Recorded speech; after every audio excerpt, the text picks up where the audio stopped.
அப்ப இனிமேல் regional parties இல்லை, அங்க போட்டி போடக்கூடிய நம்பர் 1 and 2 பார்ட்டிங்கிறது ஆர்ஜேடியும் ஒரு ரீஜனல் பார்ட்டியும் பிஜேபியும் ஆயிடுச்சு. அப்போ அந்த இடத்துல கூட்டாட்சி முறை, இந்தியாவோட பப்ளிங் கூட்டாட்சி முறை அந்த இடத்துல அடி வாங்குதுன்னு தான் நான் சொல்லுவேன். இனிமேல் மெதுவா ஒற்றை கூடாரத்துக்குள்ள வந்துருச்சு. ஜேடியு டம்மி ஆக்கி, எப்படி சிவசேனாவை டம்மி ஆக்கி அங்க மகாராஷ்டிரா பிஜேபி வந்துச்சோ அதே மாதிரி ஜேடியு டம்மி ஆக்கி பிஜேபி பீகார் கோட்டையை பிடித்து விடும். அவர்களுக்கு பிரதான எதிரியாக ஆர்ஜேடி மட்டும்தான் இருப்பார். ஆர்ஜேடியை காலி பண்ற வேலையை காங்கிரஸ் பார்த்துக்கும். அப்ப பீகாரில் கூட்டாட்சி முறை உண்மையான வளர்ந்து கொண்டிருந்த கூட்டாட்சி முறை அடி வாங்குறதுக்கு ஒரு வாய்ப்பு இருக்கு.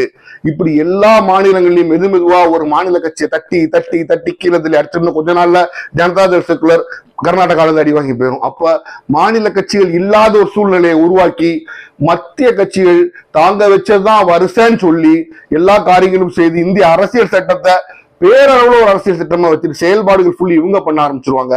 இது கூட்டாட்சி முறைக்கு நல்லதல்ல.